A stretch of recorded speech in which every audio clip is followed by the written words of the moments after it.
അതേസമയം കോൺഗ്രസ് ഗവൺമെൻറ്റുകൾ ഭരിക്കുമ്പം ഒരിക്കലും അങ്ങനെ ചെയ്യാറില്ല. ഉള്ളത് വെച്ച് തട്ടിക്കൂട്ടി ഇല്ലാത്ത സ്ഥലം ഇരുട്ടിയതാക്കും കേരളത്തെ. അത് മുൻകാല അനുഭവമാണ്. LDFിൻ്റെ ഗവൺമെൻറ്റാണ് ഇതിൽ മാറ്റം വരുത്തിയത്.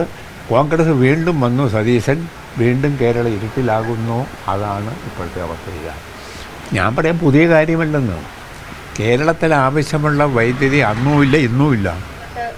എല്ലാ ദിവസവും ഇപ്പോൾ കറണ്ട് കട്ട് പതിവായി മാറിയിരിക്കുകയാണ്.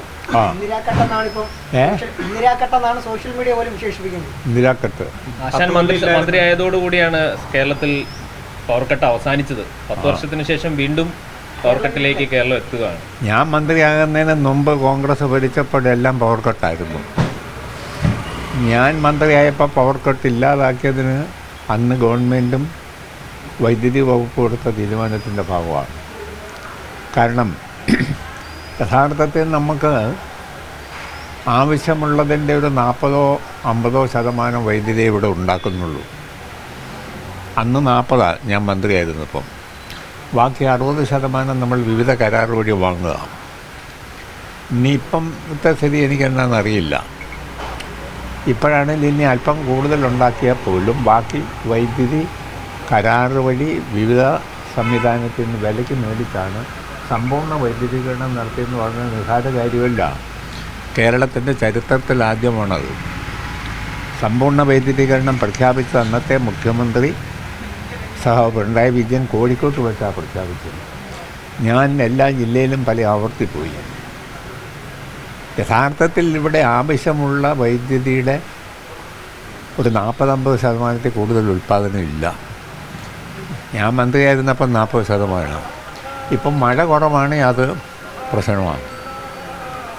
മഴ കുറവെന്നാൽ ഡാമിൽ വെള്ളം കുറയും. ഡാമിൽ വെള്ളം കുറഞ്ഞെന്നാൽ വൈദ്യുതി ഉൽപ്പാദനം കുറയും സ്വാഭാവികമായി.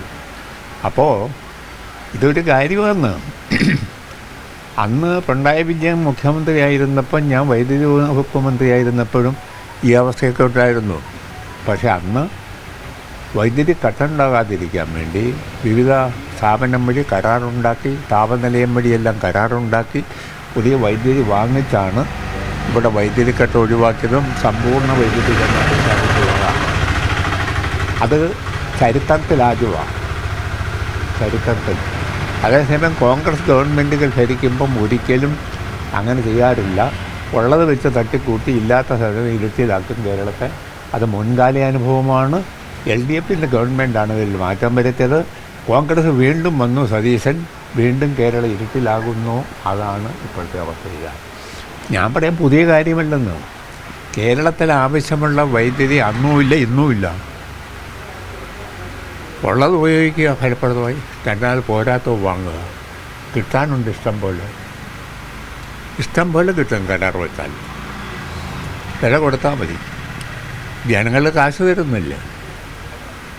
അത് വാങ്ങാതെ ഒരുമാതിരി തട്ടിപ്പാണ് സതീശനും കൂട്ടരും കൂടി ഇപ്പം നടത്തിക്കൊണ്ടിരിക്കുന്നത്. സതീശനും കൂട്ടുകാതെ വൈദ്യുതി മന്ത്രിയതെ. പക്ഷേ മുഖ്യമന്ത്രിയല്ലേ നിലപാടെടുക്കേണ്ടത്. വൈദ്യുതി മന്ത്രിയെ പറഞ്ഞിട്ട് കാര്യമുണ്ടോ? അയാൾ അങ്ങനെ സർവ്വസാധാരണ സ്വതന്ത്രനാണെന്നൊന്നും ഞാൻ കരുതുന്നില്ല.